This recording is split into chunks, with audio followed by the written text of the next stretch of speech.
صل على محمد وعلى آل محمد كما صليت على إبراهيم وعلى آل إبراهيم إنك حميد مجيد اللهم بارك على محمد وعلى آل محمد كما باركت على إبراهيم وعلى آل إبراهيم إنك حميد مجيد اللهم ربنا إليك دعوة التامة والصلاة القائمة آت محمدا وسيلة والفضيلة وبعث مقاما محمودا ويؤدى. إن الحمد لله نحمده ونستعينه ونستغفره ونؤمن به ونتوكل عليه فنعوذ بالله من شرور أنفسنا ومن سيئات أعمالنا من يهده الله فلا مضل له ومن يضلله فلا هادي له ونشهد أن لا إله إلا الله وحده لا شريك له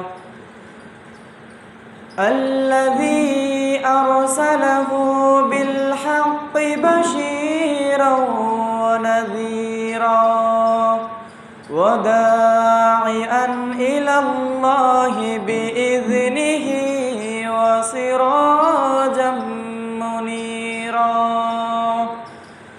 أما بعد فقد قال الله تبارك وتعالى في كلامه المجيد وفرقانه الحميد أعوذ بالله من الشيطان الرجيم بسم الله الرحمن الرحيم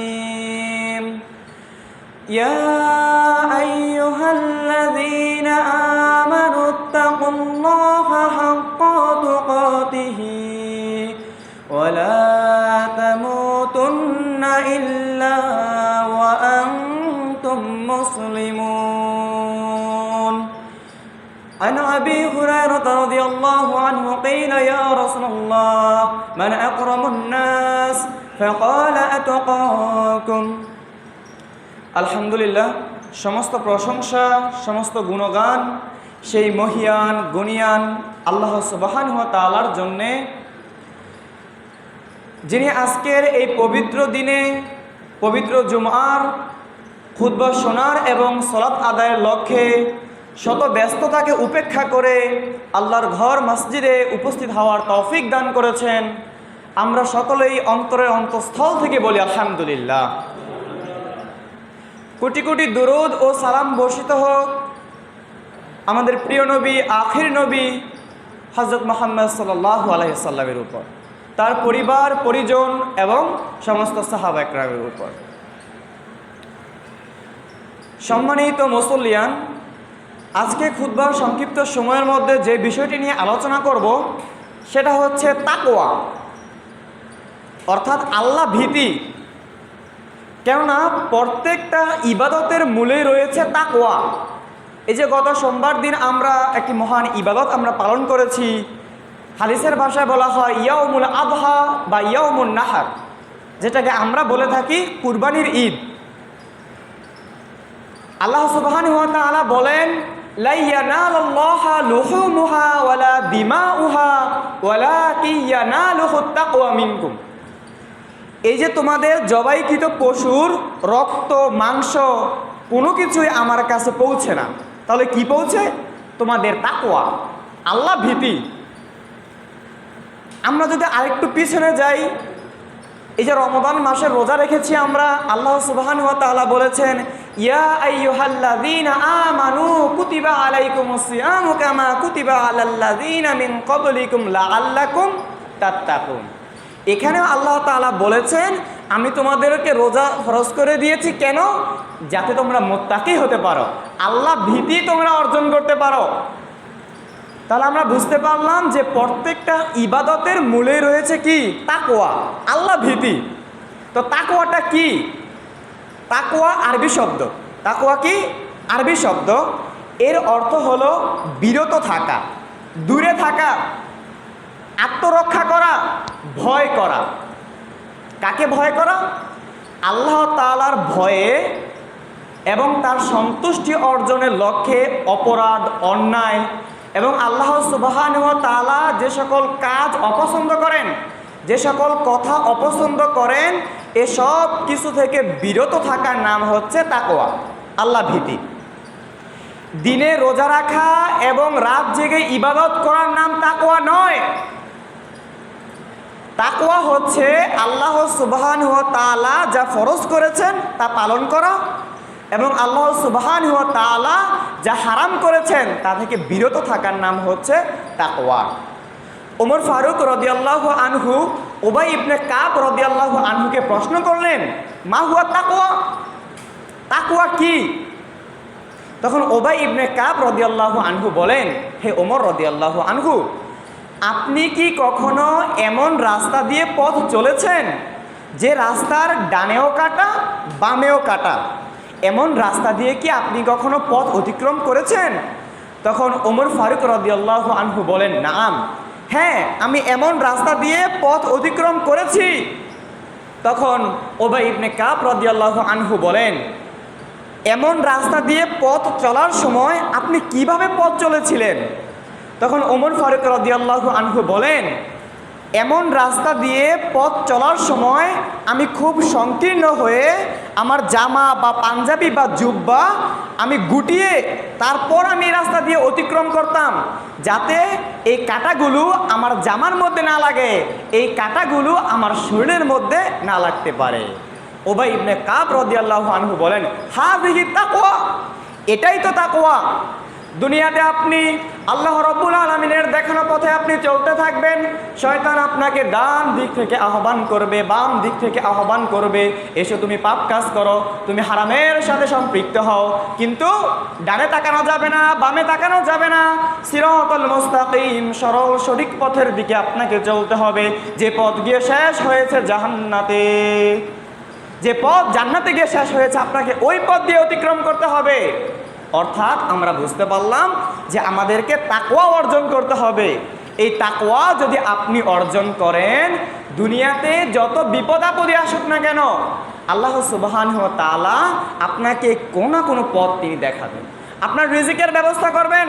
এটা আমার কথা নয়, আল্লাহ সুবহানাহু ওয়া তাআলা কোরআনুল কারীমের মধ্যে বলেন, ওয়ামান ইয়াত্তাকিল্লাহা ইয়াজআল লাহু মাখরাজা, যে কেউ আল্লাহ সুবহানাহু ওয়া তাআলাকে ভয় করে, সে দুনিয়াতে যত বিপদ আপদের মধ্যেই পড়ুক না কেন, আমি আল্লাহ তাকে কোনো না কোনো পথ তাকে দেখাবো।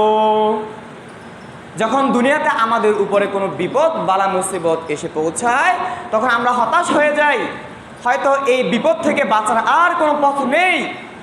কিন্তু আল্লাহ তাআলা বলেছেন, যে আমাকে ভয় করে আমি তাকে কোনো না কোনো পথ আমি তাকে দেখাবো, এবং এমন জায়গা থেকে আমি তার রিজিকের ব্যবস্থা করব যেটা সে কল্পনাও করতে পারে না।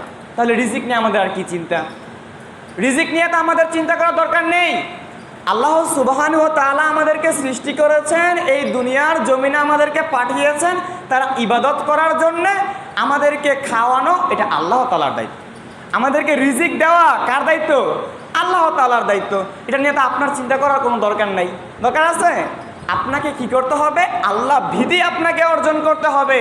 আল্লাহ সুবহানাহু ওয়া তাআলা বলেন, ইয়া আইয়ুহাল্লাযীনা আমানুত্তাকুল্লাহা হাক্কা তুকাতিহি ওয়া লা তামুতুন্না ইল্লা ওয়া আনতুম মুসলিমুন। ওহে তোমরা যারা ঈমান এনেছো, ওহে ঈমানদাররা তোমরা শোনো, তোমরা আল্লাহকে ভয় করো, হাক্কা তুকাতিহি, যেমনিভাবে ভয় করা উচিত। অর্থাৎ আল্লাহ সুবহানাহু ওয়া তাআলা যা ফরজ করে দিয়েছেন ওই ফরজ বিধানগুলো আপনাকে যথাযথভাবে কি করতে হবে? পালন করতে হবে। এবং যে সকল কাজ, যে সকল বিধান আল্লাহ সুবহানাহু ওয়া তাআলা হারাম করে দিয়েছেন, নিষেধ করে দিয়েছেন, সে সকল কাজ করা যাবে না। ওয়ালা তামুতুন্না ইল্লা ওয়া আনতুম মুসলিমুন, আর তোমরা মুসলিম না হয়ে মৃত্যুবরণ করো না। তো প্রথমে আল্লাহ তাআলা বলছে হে ঈমানদার, তো মুসলমান হওয়ার পরে তো সে ঈমানদার হবে, তাই না? তো পরের অংশের মধ্যে বলছে ওয়ালা তামুতুন্না ইল্লা ওয়া আনতুম মুসলিমুন, তোমরা মুসলমান না হয়ে মৃত্যুবরণ করো না। তাফসীর ইবনে কাসিরের মধ্যে এসেছে এটার অর্থ হলো তুমি যখন ইসলাম ধর্ম গ্রহণ করেছ তখন তুমি এই ইসলাম ধর্ম থেকে বহিষ্কৃত হয়ে যেও না, ইসলাম ধর্ম থেকে তুমি বাহির হয়ে যেও না। কেননা বান্দা যে অবস্থায় মৃত্যুবরণ করবে কিয়ামতের দিন সে আল্লাহর সামনে ওই অবস্থাতেই পুনরুজ্জীবিত হবে। এজন্য আল্লাহ সুবহানাহু ওয়া তাআলা বলেন যে তোমরা কি করো না, মুসলিম না হয়ে ইসলাম ধর্ম গ্রহণ না করে তোমরা কি করো না, মৃত্যুবরণ তোমরা করো না। আল্লাহ সুবহানাহু ওয়া তাআলা বলেন সূরা আনফাল আয়াত নম্বর 19, ইয়া আইয়ুহাল্লাযীনা আমানু ইন তাত্তাকুল্লাহা ইয়াজআল লাকুম ফুরকানা, ও হে ঈমানদাররা শুনে রাখো, তোমরা যদি এক আল্লাহকে ভয় করো তাহলে আমি তোমাদেরকে কোনটা ন্যায় কোনটা অন্যায় এটা বাস বিচার করার ক্ষমতা আমি আল্লাহ তোমাদেরকে দিয়ে দিব। ওয়ায়ুকাফির আনকুম সাইয়্যাতিকুম ওয়ায়াগফির লাকুম, এবং তোমাদেরকে আমি যত অন্যায় কাজ রয়েছে, পাপ কাজ রয়েছে, সেগুলো থেকে আমি আল্লাহ তোমাদেরকে দূরে রাখবো। শর্ত কি? তোমরা আল্লাহকে ভয় করবে। ভয় করলে কি হবে? আল্লাহ তাআলা তোমাদেরকে কি করবেন? কোনটা ন্যায় কোনটা অন্যায় যখন আমরা বিচার ফয়সালা করতে যাই নিজের মন মতো আমরা বিচার করি, তাই না? বা কোনটা ন্যায় কোনটা অন্যায় সেটা আমরা বুঝতে পারি না। আল্লাহ তাআলা বলেছেন তোমরা যদি আমাকে ভয় করো, কোনটা ন্যায় কোনটা অন্যায় এটা বাস বিচার করার ক্ষমতা আমি আল্লাহ তোমাকে দিয়ে দিব। আর কি দিব? দুনিয়াতে যত পাপ কাজ রয়েছে এই পাপ কাজ থেকে তোমাকে কি করব? বিরত রাখবো। এবং সবচেয়ে বড় যেই ফলাফল সেটা হচ্ছে কি? ওয়ায়াগফির লাকুম, তোমাদেরকে ক্ষমা করে দিব। সুবহানাল্লাহ, তোমাদেরকে কি করব? ক্ষমা করে দিব। এজন্য সকল কাজে শুধুমাত্র কেবলমাত্র একমাত্র আল্লাহ তাআলাকে ভয় করতে হবে। প্রত্যেকটা কাজে আপনাকে আল্লাহকে ভয় করতে হবে। তাহলে ওই কাজটাকে সহজ করে দিবেন কে? বলেন, কে সহজ করে দিবেন? আল্লাহ তাআলা সহজ করে দিবেন। আল্লাহ সুবহানাহু ওয়া তাআলা বলেন সূরা বাকারা আয়াত নং 197, আল্লাহ রাব্বুল আলামিন বলেন ওয়াতাযাওয়াদু ফাইন্না খায়রাজ যাদিত তাকওয়া, তোমরা পাথে সংগ্রহ করো। যখন দূরে আমরা কোথাও সফরে যাই তখন ওই পথ চলতে গেলে বাড়ি থেকে কিছু পুঁজি নিয়ে যেতে হয় না? পাথে কিছু খাবার আদি, ওষুধ বা কিছু টাকা পয়সা, জামা কাপড় এগুলো নিয়ে যেতে হয় না? তো আল্লাহ তাআলা বলেছেন তোমরা পাথে সংগ্রহ করো। তো কোন পাথে সংগ্রহ করব? টাকা পয়সা, ওষুধ, জামা কাপড়, ধন সম্পদ এগুলো না। ফাইন্না খায়রাজ যাদিত তাকওয়া, সর্ব উত্তম পাথে হচ্ছে তাকওয়া, আল্লাহ ভীতি। যার অন্তরে আল্লাহর ভয় রয়েছে আল্লাহ তাআলা তাকে বিপদ আপদ থেকে তাকে রক্ষা করেন। সুবহানাল্লাহ, যার অন্তরের মধ্যে আল্লাহর ভয় রয়েছে, যখন বান্দা কোনো কাজ শুধুমাত্র আল্লাহর ভয়ে করে, আল্লাহর সন্তুষ্টির জন্য করে, তখন সে যত বড়ই বিপদ আপদের মধ্যে পড়ুক না কেন রক্ষা করার দায়িত্ব কার? আল্লাহ তাআলা। আপনারা বনী ইসরাইলের 3 জন ব্যক্তির ঘটনা অবশ্যই জানেন। বনী ইসরাইলের 3 জন ব্যক্তি ছিল। একদিন তারা 3 জন পথ চলছিল, হঠাৎ তারা প্রবল ঝড়ের মুখে পড়ে। তারা একটি পাহাড়ের গুহার মধ্যে আশ্রয় নিয়েছিল। হঠাৎ পাহাড়ের উপর থেকে একটি বিশাল আকারের পাথর এসে তাদের পাহাড়ের গুহার মুখটাকে বন্ধ করে দিল। 3 জনের গায়ে যত জোর ছিল, যত শক্তি ছিল, ওই পাথরটাকে তারা ঠেলতে লাগলো, কিন্তু পাথরটাকে তারা সরাতে পারলো না। বাহির থেকে কোনো আলো বাতাস ভিতরে আসছে না, মৃত্যু অবধারিত।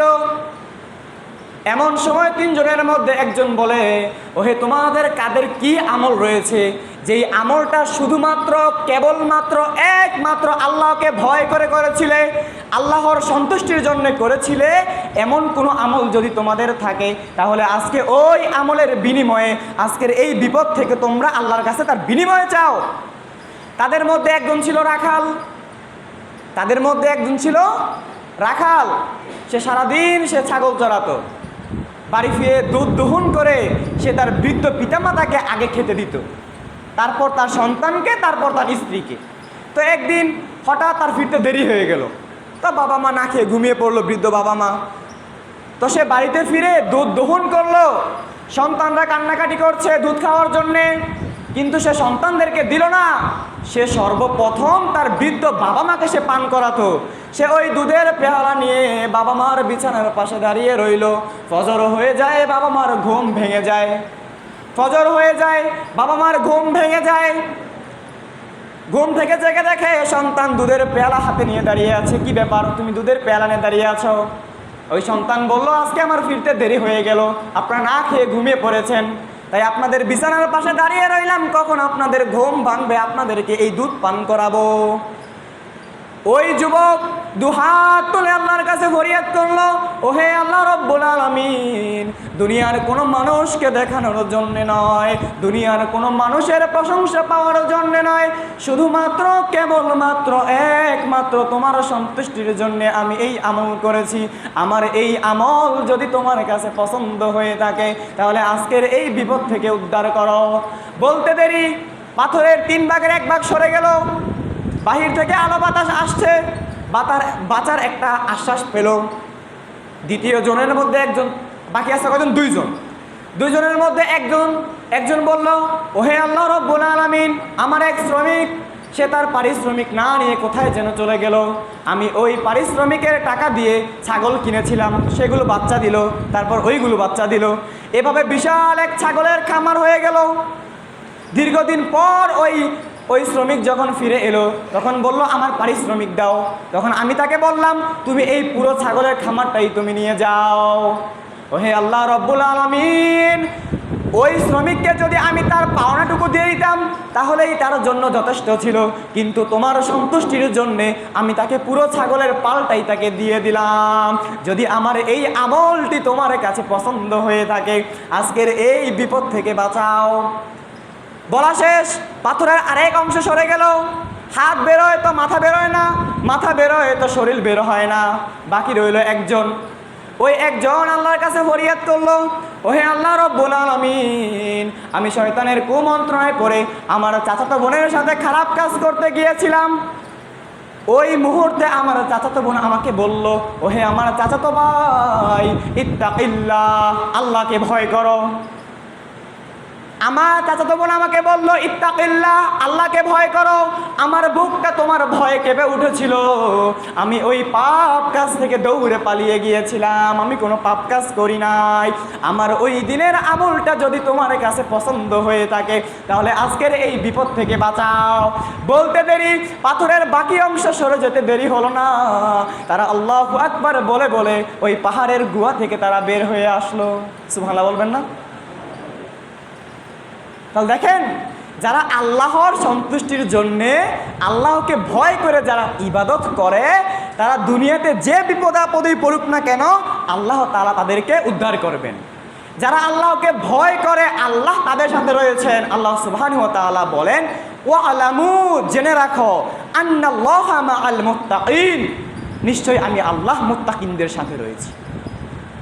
যারা আল্লাহকে ভয় করে, আল্লাহ তাদের সাথে রয়েছেন। এমন বহু ঘটনা রয়েছে। এক ব্যক্তি ছিল, সে অনেক পাপ কাজ করেছে। যখন তার মৃত্যু উপস্থিত হলো, এই মৃত্যু সজ্জায় সে তার সন্তানদেরকে বলল, ওহে আমার সন্তানরা, আমি যখন মারা যাব তখন তোমরা আমার লাশটাকে আগুনে পুড়িয়ে দিবে, কারণ আমি জীবনে যেই পাপ করেছি, যদি আল্লাহ আমাকে ধরতে পারে তাহলে খবর আছে। কি আছে? যদি আল্লাহ আমাকে ধরতে পারে তাহলে কি আছে? খবর আছে। যদিও ওইটা তার একটা কুফরি আকীদা ছিল। তো সে তার সন্তানদেরকে ওসিয়ত করে গেল, আমি যখন মারা যাব তখন তোমরা আমার দেহটাকে আগুনে পুড়িয়ে দিবে, অর্ধেক ছাই তোমরা বাতাসের সাথে উড়িয়ে দিবে, অর্ধেক ছাই তোমরা বাতাসের সাথে উড়িয়ে দিবে এবং বাকি অর্ধেক ছাই তোমরা সাগরের মধ্যে ভাসিয়ে দিবে। যেমন কথা তেমন কাজ। ওই লোকটি যখন মারা গেল, তার সন্তানরা তার দেহটাকে আগুনে পুড়িয়ে দিল, অর্ধেক ছাই বাতাসের সাথে উড়িয়ে দিল এবং বাকি অর্ধেক ছাই সাগরের মধ্যে ভাসিয়ে দিল। আল্লাহ সুবহানাহু ওয়া তাআলা ওই বাতাসকে আদেশ করলেন, ওই সাগরকে আদেশ করলেন, এই ছাইগুলো একত্র করো, ছাইগুলো জমাও। ওই ব্যক্তিকে পুনরায় আবার সৃষ্টি করলেন, জিজ্ঞেস করলেন তুমি এমন কাজ কেন করেছ? তখন ওই ব্যক্তি বলল মিন খাশিয়াতিকা ইয়া রাব্বি, হে রব আমি তোমার ভয়ে এই কাজ করেছি। তখন আল্লাহ তাআলা তাকে ক্ষমা করে দিলেন। সুবহানাল্লাহ। সে জীবনে কি পাপ করেছে সেটা বড় কথা নয়, তার অন্তরে আল্লাহর ভয় ছিল। এই ভয় তাকে আল্লাহর ক্ষমা পাইয়ে দিয়েছে, সে জান্নাতি। সুবহানাল্লাহ। তাহলে বলেন আমাদের কি আল্লাহ এই ভয় থাকা কি দরকার না? এই তাকওয়া মুত্তাকি হওয়া কি আমাদের দরকার নয়? আল্লাহ সুবহানাহু ওয়া তাআলা বলেন ফা ইন্নাল্লাহা ইউহিব্বুল মুত্তাকিন, যারা মুত্তাকি, যারা আল্লাহকে ভয় করে আল্লাহ তাদেরকে ভালোবাসেন। যারা আল্লাহকে ভয় করে আল্লাহ তাদেরকে ভালোবাসেন। এমন অসংখ্য ঘটনা, অসংখ্য দৃষ্টান্ত আপনাদের মাঝে দেওয়া যাবে। একজন লোক 99টা খুন করেছিল, শুনেছেন না এই ঘটনা? একজন লোক 99টা খুন করার পরে সে একজন আবেদ ব্যক্তির কাছে গেল। আবেদ ব্যক্তির কাছে গিয়ে সে বলল আমি তওবা করতে চাই। আমি কি করতে চাই? আমি তওবা করতে চাই। কিছু সংখ্যক মানুষ এদিকে এসে বসেন, আপনারা একটু এদিকে এসে বলেন, একটু অনেক খারাপ দেখা যায় তো বিষয়টা। তো একজন ব্যক্তি 99টি খুন করলো। কয়টি খুন করলো? 99টি। 99টি খুন করার পরে সে একজন আবেদ ব্যক্তির কাছে গেল। আবেদ বলা হয় যে আল্লাহর ইবাদত করে কিন্তু কোরআন হাদিস সম্পর্কে তার অত জ্ঞান নেই, তাকে বলা হয় আবেদ। যে আল্লাহর ইবাদত করে কিন্তু কোরআন হাদিস সম্পর্কে তার অত জ্ঞান নেই, তাকে বলা হয় আবেদ। তো 99টা খুন করার পরে ওই ব্যক্তি আবেদ ব্যক্তির কাছে গিয়ে বলল আমি 99টা খুন করেছি, আই এম এ প্রফেশনাল কিলার, আমি হচ্ছে খুনি। সে 99টা খুন করেছে। তো সে বলল যে আমি তওবা করতে চাই, তা আল্লাহ কি আমাকে ক্ষমা করবেন? তখন ওই আবেদ ব্যক্তি, তেমন কোনো জ্ঞান নাই কোরআন হাদিস সম্পর্কে, তখন সে বলল কি বলো, তুমি এতগুলো খুন করেছো, এত পাপ তুমি করেছো, আল্লাহ তোমাকে ক্ষমা করবেন? না না, আল্লাহ তোমাকে ক্ষমা করবেন না। তখন ওই যে প্রফেশনাল কিলার, ওই খুনি ব্যক্তি কি করলো? ওই আবেদকেও খুন করলো। তাহলে কয়টা হলো? 100 ডান, 100টা খুন করে ফেললো সে। তো 100 খুন করার পরে সে গেল একজন আলেমের কাছে, গিয়ে বলল আবেদের কাছে যা বলেছিল এই সম্পূর্ণ ঘটনা সে ওই আলেমের কাছে বলল। তখন আলেম ব্যক্তি বলল অবশ্যই আল্লাহ তোমাকে ক্ষমা করবেন, তোমাকে তওবা করতে হবে এবং এই খারাপ এলাকাটা থেকে তোমাকে ওই ভালো এলাকার দিকে তোমাকে চলে যেতে হবে। তো যেমন কথা তেমন কাজ, সে তওবা করে এই খারাপ এলাকা থেকে সে ভালো এলাকার দিকে চলে যাচ্ছিল। পথের মধ্যে তার মৃত্যু হয়ে গেল। পথের মধ্যে তার মৃত্যু হয়ে গেল। আকাশ থেকে জান্নাতের ফেরেশতা চলে আসলো, জাহান্নামের ফেরেশতা চলে আসলো। জান্নাতের ফেরেশতা বলে আমি তাকে জান্নাতে নিয়ে যাব, জাহান্নামের ফেরেশতা বলে আমি তাকে জাহান্নামে নিয়ে যাব। এখনই তখন আল্লাহ তাআলা বিচার করে ফয়সালা করে দিলেন যে তোমরা মাপো সে ওই খারাপ এলাকা থেকে কত দূরে এবং ভালো এলাকার দিকে সে কতটা কাছে, এটা তোমরা মাপো। তো আল্লাহ রাব্বুল আলামিন খারাপ এলাকাকে আদেশ করলেন তুমি পিছনে সরে যাও। ওই খারাপ এলাকাটা পিছনে সরে গেল। তখন ওই জান্নাতের ফেরেশতা এবং জাহান্নামের ফেরেশতা দূরত্বটা মাপলো, মেপে দেখলো ওই খুনি ব্যক্তিটি ভালো এলাকার দিকে আধা বেশি। তখন জান্নাতের ফেরেশতা তাকে নিয়ে গেল। মূলত হচ্ছে আল্লাহ তাআলা তার পাপটা দেখে নাই, দেখেছে সে ক্ষমা চায় কিনা, তার মধ্যে আল্লাহর ভয়টা আছে কিনা। সে যদি 100টা খুন করেও যদি সে ক্ষমা পায়, আপনি আমি কয়টা খুন করছি বলেন? আপনি আমি কয়টা খুন করছি? কি এমন পাপ করে ফেলছি আমরা যে আল্লাহ আমাদেরকে ক্ষমা করবেন না? বলেন, আল্লাহ আমাদের ক্ষমা করবেন না? অবশ্যই করবেন, যদি আমাদের মধ্যে কি থাকে বলেন, কি থাকে? তাকওয়া থাকে, আল্লাহ ভীতি থাকে। এরকম অসংখ্য ঘটনা রয়েছে। শুধু তাই নয়, যার মধ্যে তাকওয়া রয়েছে সে হচ্ছে সবচেয়ে সম্মানিত ব্যক্তি। রাসূল সাল্লাল্লাহু আলাইহি ওয়াসাল্লামকে জিজ্ঞেস করা হলো, ইলা ইয়া রাসূলুল্লাহ, হে আল্লাহর রাসূল, মান আকরামুন নাস, এই যে মানুষের মধ্যে কে সবচেয়ে সম্মানিত? এখন আপনাদেরকে যদি জিজ্ঞেস করি আপনাদের এলাকার মধ্যে কে সম্মানিত সবচেয়ে বেশি, তখন আপনারা হয়তো বলবেন যার টাকা আছে বা ধন সম্পদ বেশি আছে সে সম্মানিত, এটা বলবেন। দেখেন রাসূল সাল্লাল্লাহু আলাইহি ওয়াসাল্লাম কি বলেছেন, ক্বালা আতকাহুম, তোমাদের মধ্যে যে কি তাকওয়াবান, যার অন্তরে তাকওয়া রয়েছে সেই হচ্ছে সবচেয়ে সম্মানিত। ওই টাকা পয়সার কথা তো এখানে বলে নাই। তার মানে আমরা কি বুঝলাম, একজন ফকির, মিসকিন, গরিব, অসহায় ব্যক্তিও সবচেয়ে সম্মানিত হতে পারে যদি তার মধ্যে কি থাকে, তাকওয়া থাকে। তাহলে বলেন সম্মানিত কাকে বলবেন? যার টাকা পয়সা আছে তাকে বলবেন, নাকি যার মধ্যে আল্লাহ ভীতি রয়েছে, যে আল্লাহকে ভয় করে বেশি বেশি করে আমল করে, পাপ কাজ করে না, হারাম থেকে যে বিরত থাকে, তাকে বলবেন সবচেয়ে বেশি সম্মানিত? রাসূল সাল্লাল্লাহু আলাইহি ওয়াসাল্লাম সাহাবাদেরকে বলছেন, আতাদরুনা, আমি কি তোমাদেরকে জানিয়ে দিব না? আতাদরুনা মা আকসারু মা ইউদখিলুন নাসাল জান্নাতা, ওহে আমার সাহাবীরা, আমি কি তোমাদেরকে জানিয়ে দিব না কোন জিনিসটা মানুষকে সবচেয়ে বেশি জান্নাতে নিয়ে যাবে? তো আমি কি আপনাদেরকে জানিয়ে দিব না কোন আমল বা কোন জিনিসটা মানুষকে সবচেয়ে বেশি জান্নাতে নিয়ে যাবে? বলেন, জানিয়ে দিব? রাসূল সাল্লাল্লাহু আলাইহি ওয়াসাল্লাম বলেন, তাকওয়াল্লাহি, আল্লাহর ভয়। এই আল্লাহর ভয় আপনাকে অধিক পরিমাণে জান্নাতে নিয়ে যাবে। তাহলে আমরা এই যে ঘটনাগুলো যে আমরা শুনলাম, যারা মুত্তাকি, যারা শুধুমাত্র আল্লাহকে ভয় করে ইবাদত করে, তাদের এই যে ঘটনাগুলো আমরা শুনলাম, এগুলোর মধ্যে আমাদেরকে কি করতে হবে? শিক্ষা নিতে হবে। যারা মুত্তাকি তারা এই ঘটনাগুলো থেকে তারা শিক্ষা নেবে। তারা এটা ভাববে আল্লাহ তাআলা উমুক জাতিকে সাগরের মধ্যে ডুবিয়ে দিলেন, উমুক জাতিকে আকাশ থেকে পাথর বৃষ্টি বর্ষণ করে তাদেরকে ধ্বংস করে দিলেন, উমুক জাতিকে আল্লাহ তাআলা বানর বানিয়ে দিয়েছিলেন, দাউদ আলাইহিস সালাম জাতিকে বানর বানিয়ে দিয়েছিলেন। এই যে এই সকল ঘটনা থেকে আমরা কি করব বলেন? আমরা শিক্ষা নিব। তো মুত্তাকিদের জন্য এই ঘটনাগুলো হচ্ছে কি শিক্ষা। এই যে যেমন বললাম, আল্লাহ তাআলা দাউদ আলাইহিস সালাম এর জাতিকে কি করে দিয়েছিলেন? নিকৃষ্ট বানরে পরিণত করে দিয়েছিলেন। আল্লাহ তাআলা তাদেরকে নিষেধ করেছিলেন, তোমরা শনিবার দিন কি করো না, তোমরা মাছ ধরো না। এটা একটা পরীক্ষা ছিল তাদের জন্যে, যে তোমরা শনিবার দিন কি করবে না, মাছ ধরবে না। তখন তারা একটা কৌশল করলো।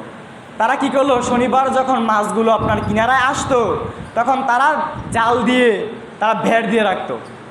তো ভেড় দিয়ে রাখার কারণে মাছগুলো যেতে পারলো না, এবং তারা রবিবার গিয়ে তারা ওই মাছগুলো ধরতো। কারণ শনিবার তো নিষেধ, হারাম, শনিবার মাছ ধরা যাবে না, নিষেধ কার? আল্লাহর। শনিবার দিন মাছ ধরা যাবে না, এই জন্য তারা কি করতো? একটা কৌশল আঁটলো। তারা কৌশল করে মাছগুলোকে তারা ভেড় দিয়ে রাখতো, এবং রবিবার গিয়ে তারা গিয়ে মাছগুলো ধরতো। তখন আল্লাহ তাআলা বললেন, তোমরা কি হয়ে যাও? নিকৃষ্ট বানরে তোমরা পরিণত হয়ে যাও। তখন তারা কি হয়ে গেল? নিকৃষ্ট বানরে তারা পরিণত হয়ে গেল। তাই যেটা হারাম, আল্লাহ সুবহানাহু ওয়া তাআলা যেটা হারাম করে দিয়েছেন সেটা হারামই। কোনো কলা কৌশল করে সেটাকে হালাল করার চেষ্টা করবেন না। সুদ খাওয়া কি বলেন? হারাম, কিন্তু নাম দিয়েছে হাদিয়া, নাম দিয়েছে বকশিস, এটা কি হালাল হয়ে গেল? সুদ খাওয়া হচ্ছে হারাম, নাম দিয়েছে কয়টা, এটা হাদিয়া, চা নাস্তা, এটা বকশিস, তো এটা কি হালাল হয়ে গেল? যেটা হারাম, আপনাকে হারাম থেকে বিরত থাকতে হবে। তাকওয়ার পরিচয় আমি কি বলেছিলাম? তাকওয়া হচ্ছে আল্লাহ তাআলা যা ফরজ করেছেন সেগুলো পালন করতে হবে, এবং যেগুলো হারাম করেছেন তা থেকে বিরত থাকতে হবে। তা ওই যে আপনি দাউদ আলাইহিস সালামের যুগের ওই কওমদের মতো আপনি কলা কৌশল করে আপনি হারামকে হালাল করে ফেলছেন। ঘুষ হচ্ছে হারাম, আপনি সেটাকে বকশিস, হাদিয়া, চা নাস্তা, আরও কী কী আছে এগুলা বলে আপনি সেটাকে হালাল করে ফেলছেন। এটাকে হালাল হয়ে যাবে? এটা হালাল হবে না। সাহাবীরা কিভাবে হারাম থেকে বেঁচে থাকতো? একটা হাদিসের মধ্যে এসেছে, আবু বকর রাদিয়াল্লাহু আনহু কে ছিলেন? বলেন, কে ছিলেন? আবু বকর রাদিয়াল্লাহু আনহু ছিলেন ইসলামের 4 জন খলিফার মধ্যে সর্বপ্রথম খলিফা। হ্যাঁ, আবু বকর রাদিয়াল্লাহু আনহু। তো আবু বকর রাদিয়াল্লাহু আনহুর একজন দাস ছিল। ওই দাস তার জন্য রুজি রোজগার এনে দিতেন তাকে। তো একদিন ওই দাস কিছু খাবার তাকে এনে দিলেন। আবু বকর রাদিয়াল্লাহু আনহু সেটা খেয়ে নিলেন। তখন দাস তাকে জিজ্ঞেস করলেন, হে আবু বকর রাদিয়াল্লাহু আনহু, আপনি কি জানেন এই খাবারটা কিভাবে উপার্জিত? আপনি কি জানেন এই খাবারটা কিভাবে উপার্জিত? তখন আবু বকর রাদিয়াল্লাহু আনহু বলেন, এই খাবারটা কিভাবে উপার্জিত? তখন ওই দাস বলল, জাহিলিয়ার যুগে আমি গণকের কাজ করতাম। কিসের কাজ? গণকের কাজ করতাম। আমি ভালো মতো ওই কাজ জানতাম না। আমি গণকের ভান ধরে মানুষকে ঠকাতাম। তো আজকে এক ব্যক্তির সাথে দেখা হলো, সে ওইটার বিনিময়ে, ওই যে গণনা করে দিছিল, ওই গণনার বিনিময়ে সে আজকে আমাকে এইটা দিয়েছে আর এটাই আপনি খেয়েছেন। এই কথা শোনার সাথে সাথে আবু বকর রাদিয়াল্লাহু আনহু তার মুখের মধ্যে আঙুল ঢুকিয়ে দিলেন এবং বমি করে সব খাবার বের করে দিলেন। আপনি আমি হলে কি করতাম? খাইছি খাইছি, সামনে আর খাবো না। এমনই তো নাকি, যে খাইছি পেটে চলে গেছে, সামনে আর খাবো না। কিন্তু আবু বকর রাদিয়াল্লাহু আনহু জানেন যে গণকের উপার্জন হচ্ছে হারাম, আর তার পেটের মধ্যে হারাম থাকবে কখনো না। তিনি মুখের মধ্যে আঙুল দিয়ে বমি করে ওই খাবারটা ফেলে দিলেন। আল্লাহ রাব্বুল আলামিন এত ভালো ভালো খাবার আমাদেরকে দিয়েছেন। আল্লাহ সুবহানাহু ওয়া তাআলা বলেন, ইয়া আইয়ুহান নাস কুলু মিম্মা ফিল আরদি হালালান তাইয়্যিবা। ওহে দুনিয়ার সমস্ত মানুষ, এই জমিনের মধ্যে যা কিছু হালাল ও পবিত্র, যা হালাল তাই পবিত্র, যা কিছু হালাল ও পবিত্র তাই তোমরা খাও। এর কয়েকটা আয়াত পরে আল্লাহ তাআলা বলেছেন, ইয়া আইয়ুহাল্লাযীনা আমানু কুলু মিনাত তাইয়্যিবাতি মা রাযাকনাকুম ওয়াশকুরু লিল্লাহ। ওহে ঈমানদাররা, যে পবিত্র রিজিক আমি আল্লাহ তোমাদেরকে দিয়েছি তোমরা তা থেকে খাও। আর আপনি কি খাচ্ছেন? বিড়ি খাচ্ছেন, আপনি সিগারেট খাচ্ছেন, গুল খাচ্ছেন, তামাক খাচ্ছেন, জর্দা খাচ্ছেন, হ্যাঁ মদ খাচ্ছেন, আর কত কি আছে নাম তো জানি না। এই হারাম জিনিস কেন আপনি খাচ্ছেন? জর্দা, গুল, তামাক এগুলোই খাওয়ার জিনিস বলেন তো? গরু ছাগল যেগুলো খায় না, আমরা মানুষ হয়ে সেগুলো খাচ্ছি। এই যে তামাক গাছ, এই তামাক গাছের মধ্যে কি বেড়া দিতে হয়? আপনি একটা লাউয়ের চারা লাগান, একটা পুঁই শাকের চারা লাগান, একটা আমের চারা লাগান, এটা কিন্তু লাগানোর পর কী করতে হয়? বেড়া দিতে হয় না? বেড়া দিতে হয়, তারপর নিচে একটু আপনার পুষ্টিকর কোনো কিছু দিতে হয়, সার বা দিতে হয় না? তাদের পোকায় ধরবে। কিন্তু তামাক গাছের মধ্যে বেড়া লাগে না, কোনো পোকায়ও ধরে না। বেড়া লাগে না কেন? কারণ ছাগলও খায় না, গরুও খায় না। খায় কে? বলেন, কে খায়? মানুষ। তাহলে মানুষ কতটা নিকৃষ্ট হলে, মানুষ কতটা নিকৃষ্ট হলে এমন খাবার খেতে পারে? যাদের বাড়িতে গরু আছে, গরু বা ছাগল আছে, ছাগলকে যখন ঘাস দিবেন বা গরুকে যখন ঘাস দিবেন, সাথে একটা বিড়ি বা একটা সিগারেট জ্বালিয়ে সাথে দিবেন, দেখবেন তো সেই ঘাসগুলো খায় কিনা। যতই তার ক্ষুধা থাকুক না কেন, সে ওই ঘাস খাবে না। এই বিড়ি সিগারেট এগুলো দুর্গন্ধযুক্ত। তো যেগুলো গরু ছাগল খায় না, আপনি হচ্ছেন সৃষ্টির সেরা জীব, আশরাফুল মাখলুকাত হয়ে আপনি বিড়ি সিগারেট, এই জর্দা, গুল, তামাক, হ্যাঁ আপনি এগুলো কি করে খাচ্ছেন? বলেন, কি করে খাচ্ছেন আপনি এগুলো? অথচ আল্লাহ তাআলা এই সকল জিনিস আপনার জন্য হারাম করে দিয়েছেন।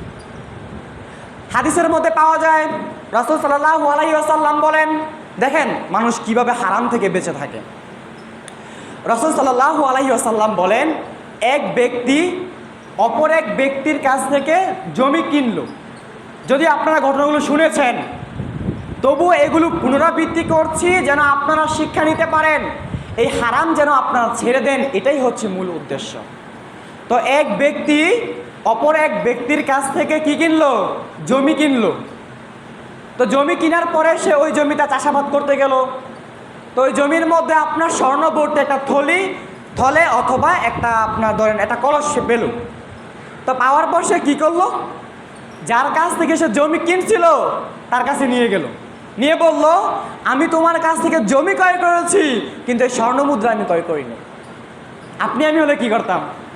জমি কিনছি, যা পাইছি সব আমার, নাকি?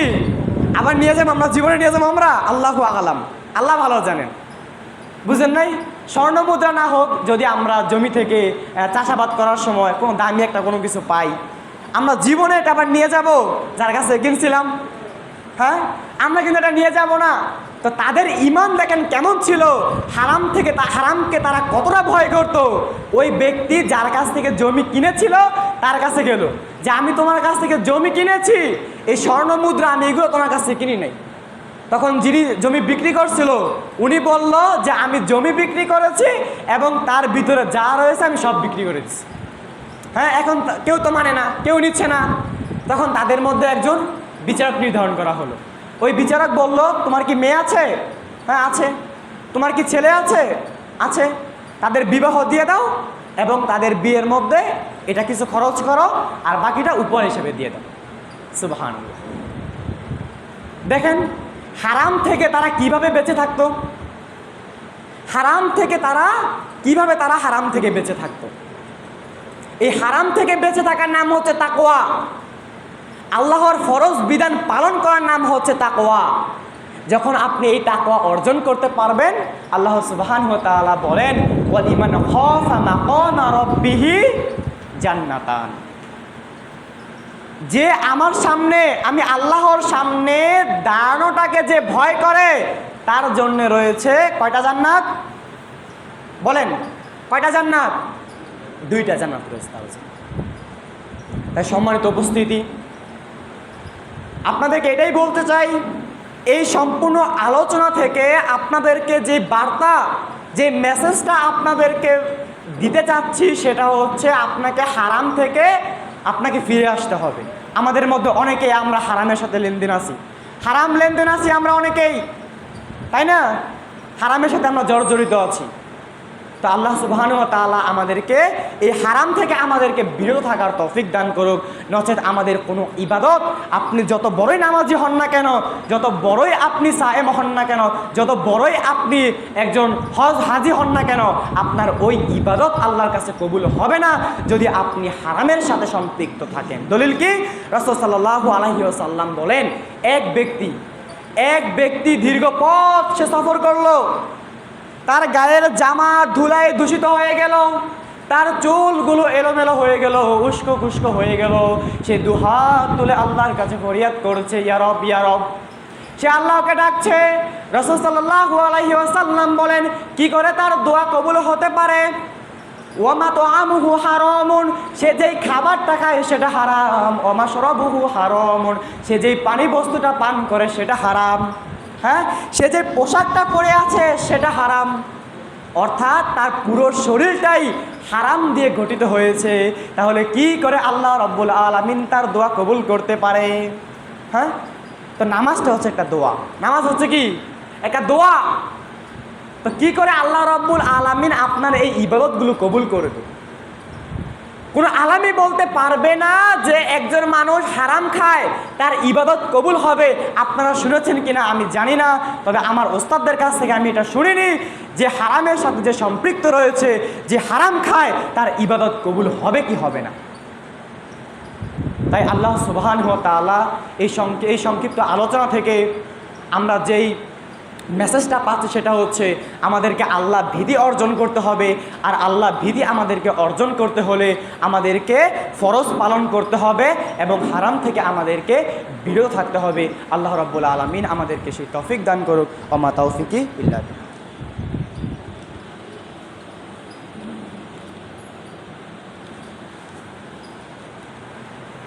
নাহমাদুহু ওয়া নুসাল্লি আলা রাসূলিহিল কারীম, আম্মা বা'দ।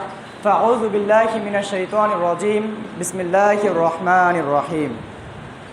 إن الله وملائكته يصلون على النبي يا أيها الذين آمنوا صلوا عليه وسلموا تسليما. সকলেই পড়ি, اللهم صل على محمد وعلى آل محمد كما صليت على إبراهيم وعلى آل إبراهيم إنك حميد مجيد اللهم بارك على محمد وعلى آل محمد كما باركت على إبراهيم وعلى آل إبراهيم إنك حميد مجيد জুমার দিন দোয়া কবুলের দিন। আমরা দোয়া করি আমাদের নিজেদের জন্যে, দোয়া করি আমাদের মধ্যে যারা অসুস্থ রয়েছে বিভিন্ন হাসপাতাল ক্লিনিকে দেশ বিদেশে, আল্লাহ রাব্বুল আলামিন সকলকে পরিপূর্ণ সুস্থ দান করুক, আমিন। আমাদের মধ্যে অনেকে ঋণগ্রস্ত রয়েছি, ঋণের পাহাড় আমাদের জমে গেছে, ঋণ পরিশোধ করতে পারছি না। এই দোয়াটি মনে রাখবেন, আল্লাহুম্মা কফিনি বিহালালিকা আন হারামিকা ওয়া আগনিনি বিফাযলিকা আম্মান সিওয়াক। এই দোয়াটি বেশি বেশি করে পড়বেন। যাদের ঋণ রয়েছে, যদি পাহাড় সম পরিমাণ ঋণও আপনার হয়ে যায়, এই দোয়া পড়লে ওই ঋণ পরিশোধের ব্যবস্থা করে দিবেন কে? আল্লাহ। তো আল্লাহ রাব্বুল আলামিন আমাদেরকে ঋণ পরিশোধের ব্যবস্থা করে দিন, আমিন। হে আল্লাহ রাব্বুল আলামিন, আজকে আমরা জুমার সংক্ষিপ্ত খুতবার আলোচনায় শুনেছি তাকওয়া সম্পর্কে, তোমার ভয় সম্পর্কে শুনেছি। তোমাকে বেশি বেশি করে ভয় করার তৌফিক দান করে দিও, আমিন। হে আল্লাহ রাব্বুল আলামিন, আমরা যারা হারামের সাথে সম্পৃক্ত রয়েছি, বিভিন্ন হারাম কাজের সাথে সম্পৃক্ত রয়েছি, আমরা যেন ওই হারাম থেকে বিরত থাকতে পারি, আমিন। এ আল্লাহ রাব্বুল আলামিন, আজকের এই আলোচনা শোনার আগে আমরা সালাত ছেড়ে দিতাম, সালাত ফরজ করে দেওয়া হয়েছে আমাদের জন্য, এই ফরজ বিধান আমরা ছেড়ে দিতাম।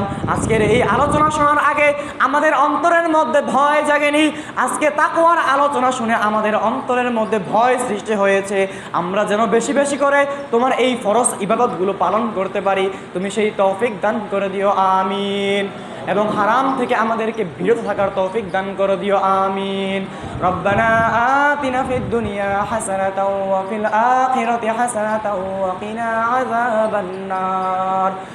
ربنا لا تزغ قلوبنا بعد إذ هديتنا وهب لنا من لدنك رحمة إنك أنت الوهاب ربنا إنك جامع الناس ليوم لا ريب فيه إن الله لا يخلف الميعاد رب ارحمهما كما ربياني صغيرا رب ارحمهما كما ربياني صغيرا رب ارحمهما كما ربياني صغيرا اللهم ربنا تقبل منا إنك أنت السميع العليم وتوب علينا إنك أنت التواب الرحيم سبحان ربك رب العزة عما يصفون وسلام على المرسلين